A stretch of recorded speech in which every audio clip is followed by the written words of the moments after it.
আজকে আমরা দ্বিতীয় দিন পুরীতে, দ্বিতীয় দিনে পুরীর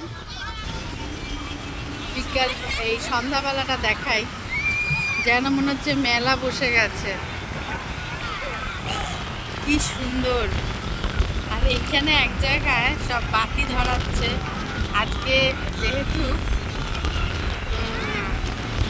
শিব ঠাকুরের আজকে বিয়ে, আর এইখানে সব বাতি ধরাচ্ছে। দেখাই, এটা মনে হয় এখানকার এদের রিচুয়ালস। কীর্তন হচ্ছে এখানে।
ওইখানে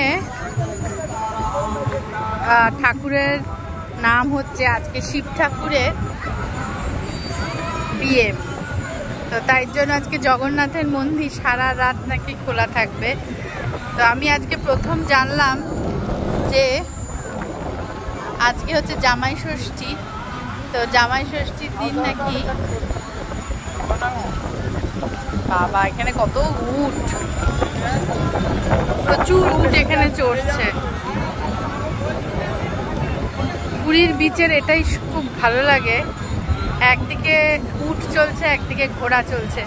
আমি যখন আগে ছোটবেলায় এসেছিলাম বা 5-6 বছর আগেও এসেছিলাম, তখন কিন্তু দেখিনি সেখানে উট চলতে।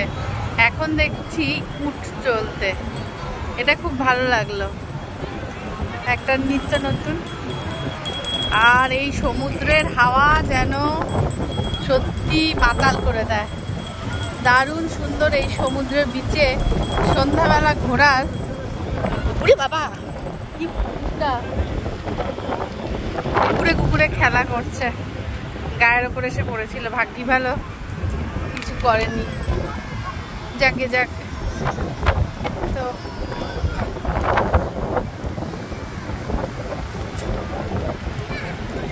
মাও বসে আছে ওখানে, মাকে বললাম আমি যাই।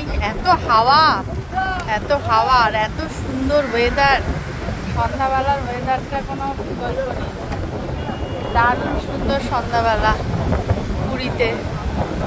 সময় কোথা দিয়ে কেটে যায় কেউ বলতে পারে না।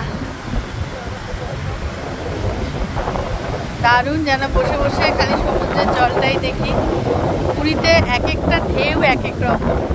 আমরা সকালবেলা যে কত উঁচুতে বসেছিলাম, দাঁড়িয়েছিলাম যে চান করবো না, কিন্তু দাঁড়িয়ে শুধু পা ভিজাবো, মানে ঋদ্ধিকে তো পুরো ভিজিয়েই দিল। হঠাৎ এমন একটা ঢেউ আসলো, সেই ঢেউটা ঋদ্ধিকে একদম ভিজিয়ে দিল।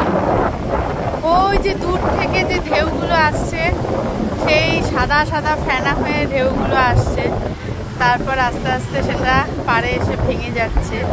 কিন্তু এক একটা ঢেউ আছে যেই ঢেউগুলো পাড়ের একটু আগিয়ে এসে তারপরে সেটা ভাঙে। সেই ঢেউগুলি অনেক বড় বড় হয়ে যায়।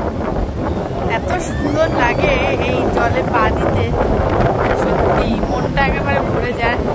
এখন কাছে যেতে পারছি না কারণ যেহেতু হাতে ফোন আছে, তাই জন্য কখন কোন ঢেউ এসে পুরোপুরি চান করিয়ে দিয়ে চলে যাবে বলা খুব মুশকিল। এই পুরীর বিচ থেকে আমি, সকলে খুব ভালো থেকো, সুস্থ থেকো, আর সকলে দিন খুব ভালো কাটুক। জয় জগন্নাথ।